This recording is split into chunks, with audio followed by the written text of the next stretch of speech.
Oh, Leo actually, sorry. Leo is in the cusp of the sixth house. So that means it extends to both the fifth and the sixth house. So workplace stuff, unconscious behaviors, unconscious issues, things that she might not know of, extends over to that seventh house stuff with relationship and contract. So there's a link between the seventh house, fifth, and sixth for her. So because Leo is in the cusp of the sixth house, but also Leo rules the fifth house. So, but the fifth house is empty here. The sixth house has Mercury in it. I'm not going to go into verdicts. I don't know. Again, I don't know why that's there. Um, Retrograde Mercury in Virgo. We know that um, retrograde is kind of an awkward position, kind of delayed. So it's an inward processing of, in this case, because of Mercury, it's a thought. So she probably overthinks a lot of things, especially where it is where Virgo is concerned. It's like analytical, pedantic, anal, but inward. So she probably thinks a lot about a lot of things in processing, especially where it comes out. She probably doesn't realize this because it's in the sixth house. It's an unconscious behavior, an unconscious processing. For her to really be conscious about it, we would have to have well, first of all, it would be have to have her experience. But does it show in her chart if she's aware of it? We'll see. We have Mercury square Uranus right there. Sorry, Mercury square Uranus right there. So with that square happening there, she's probably going to be challenged to awaken from that as well. Yeah, because now we have Uranus in the ninth house. It's super conscious, right? That's interesting. So now that I look into it, it's like, okay, it kind of brings an awareness to it. Mine is a square. Mine is a conjunction. My Mercury and Uranus is a conjunction. Hers is a square. So with Uranus in just Sagittarius, the way it behaves is more, I would say, how to explain this? Not erratic. I was gonna say erratic in my head, but it's like it's it can be focused because Uranus is about sudden changes, right? Uranus is about violence, eruptions, kind of like electricity, those kind of things. It's kind of like sudden changes, unusual things. For her, it's her philosophy, things that she might go through, like beliefs as well, business endeavors, what kind of things. Because it's in Sagittarius, it comes off more, well, not only fiery, but also, I guess, in a way, multi-directional. Um, Uranus in Sagittarius, I would say, is how to describe this. It expands a lot more than it can, and it's towards also friendships and community and relationships as well. So, with that in Mercury, I would say that the sudden changes she experiences or unusual things that happen to her in the ninth house, right here, is extends towards her own philosophy and beliefs about herself and what she thinks and believes about herself. But she's unconscious about her own Mercury retrograde sort of like behavior. So she might be forced to come to terms with that when sudden things that are not unexpected, things that happen to her, like what? Especially because now because we have Uranus conjunct the 10th house, or rather mid-heaven. So any sort of like public appearance, like people might question her in public, and maybe her career, people she worked with there might question her. And possibly also because it's in conjunct, apply limits to those sudden changes. Like, whoa. It's kind of guarded in a way as well because we have Saturn here. Right? We have 1 degree Uranus, 7 degrees Saturn. Vesta, we're not going to go into Vesta, but we do have 9 degrees Neptune. So there might be some sort of disillusion, personal beliefs about her own philosophy and how she connects that with the outer world in terms of the public, and also her ego, which actually then goes back to the sun, because the sun can also be considered, like, because it's identity, it has a direct correlation to ego, which is the 10th house, meaning reputation, like how, oh, what am I supposed to do so I can appear the way the world wants me to appear, rather than her own self, which is now comes into the opposition. So we have the 4 planets here. I'm just going to go with the 3. So Uranus, Saturn, and then Neptune right here. So there's a disillusionment about her, like maybe a slow process, or she doesn't know where things might happen yet, because there's a sort of uncertainty. But kind of it's still grounded because of Saturn. Saturn is right there to say apply limits to any sort of fantasy or disillusion or any sort of escapism of change between her own 9th house stuff and 10th house stuff, which is, of course, or super conscious, and how sort of like how she extends herself out into the world in terms of how she believes what her role might be, right? Or yeah, to the public sphere. But questioning all that in balancing the pain she might go through about herself in in Jupiter here in Cancer, and also Chiron in Cancer. With these 2 here, because luckily these are in conjunct, it's a little easier to interpret. Jupiter in Cancer is Jupiter in Cancer.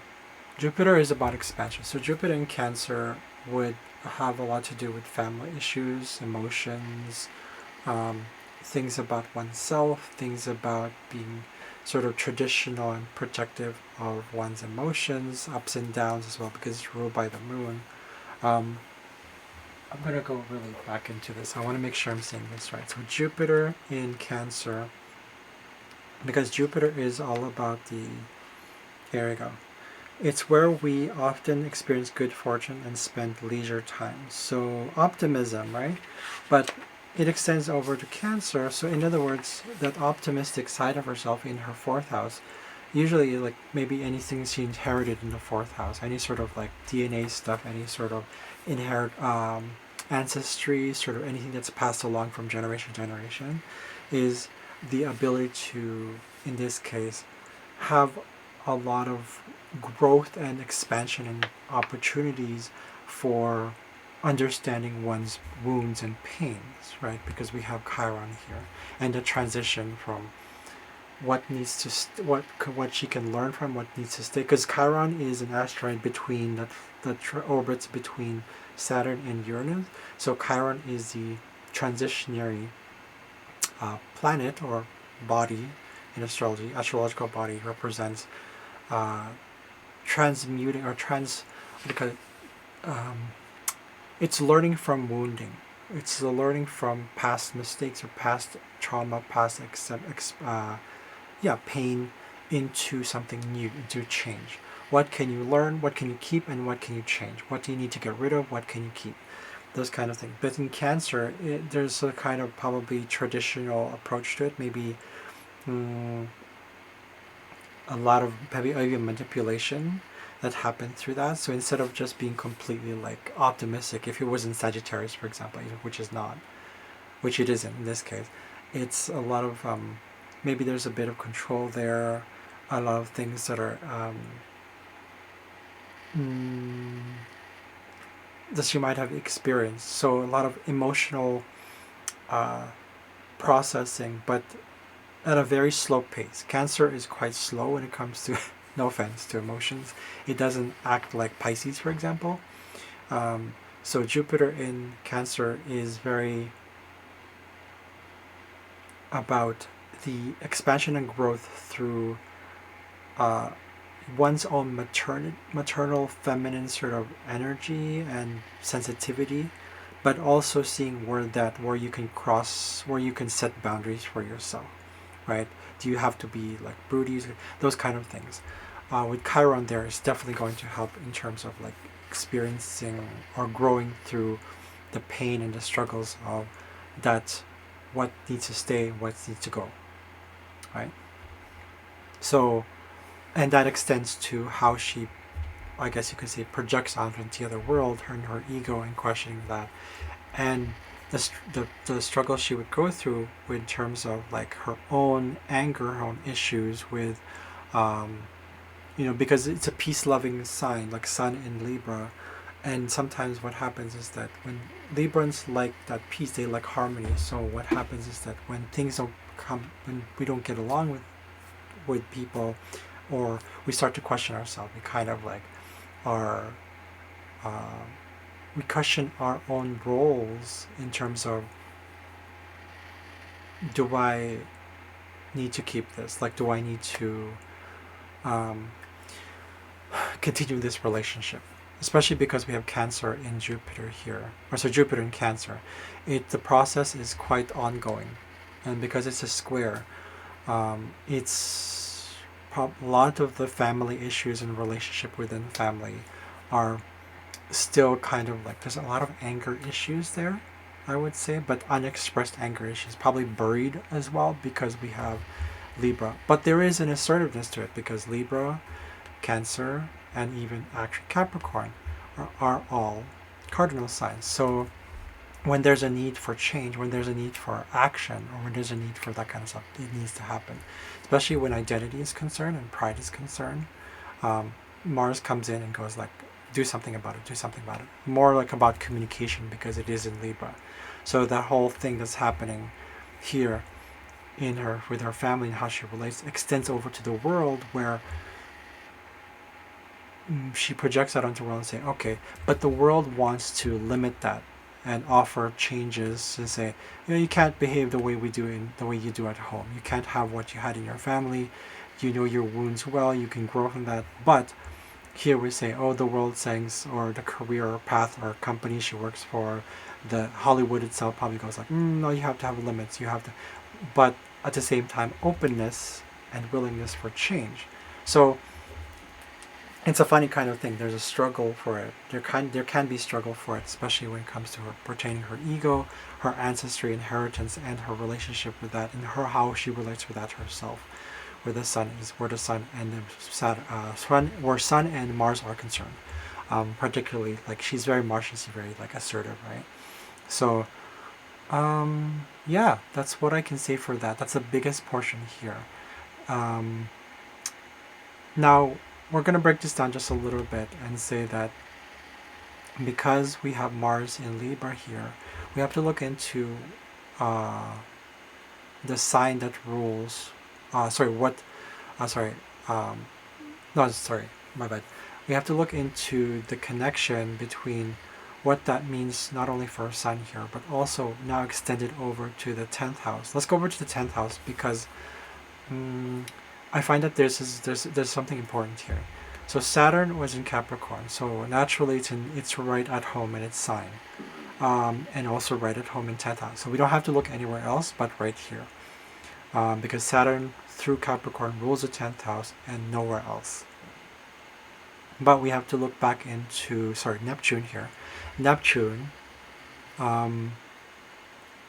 is illusions, dreams, fantasies, those kind of things, escapism. But because it's in Capricorn already, we don't have nowhere else to go also. It's just Saturn's right here. So there's nothing added to it. But because of that, we have 10th house up. It's a very strong Capricorn-ish issues she has with 10th house. So probably a lot of stubbornness, a lot of, not stubbornness, but like a lot of stability. But at the same time, maybe change isn't that prominent in the 10th house. Even though Uranus is in the 9th house, it still links to the 10th house stuff here. So I noticed that when I was looking into this, like, okay, there's nothing, nowhere else to go. But we have Jupiter in Cancer. But what rules Cancer? The moon. So moon is the ruling planet of Cancer, but her moon was in 2nd degrees, Scorpio. So any issues she has in the 4th house regarding expansion and leisure and optimism and growth has a lot of the moon in there. Moon rules her Jupiter. So moon actually writes, and it's funny because the moon was literally like, you look at it right, boom,